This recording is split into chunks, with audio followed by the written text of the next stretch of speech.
Dans cette vidéo, je vais vous présenter le widget Grid View qui fait partie lui aussi de ce qu'on appelle les éléments de layout dans Flutterflow.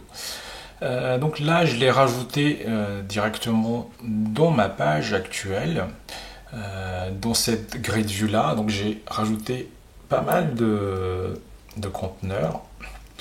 Donc la spécificité du Grid View, en fait, c'est le fait d'avoir la possibilité d'afficher ces sous-éléments sous forme de grille.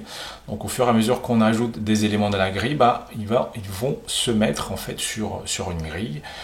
La grille, elle est configurée comme par ici. Là, par exemple, on a dit que le cross-axis, c'est-à-dire le nombre de colonnes de notre grille est de 5. On peut bien entendu le réduire à 3, le réduire à 2. Dans le cas où on met 1, en fait, ça va être une liste.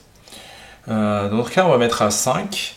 On a également la possibilité de configurer l'espace entre les différents éléments de notre grille. Donc là, si on met 2, par exemple, là, vous voyez que l'espace, elle augmente entre les grilles.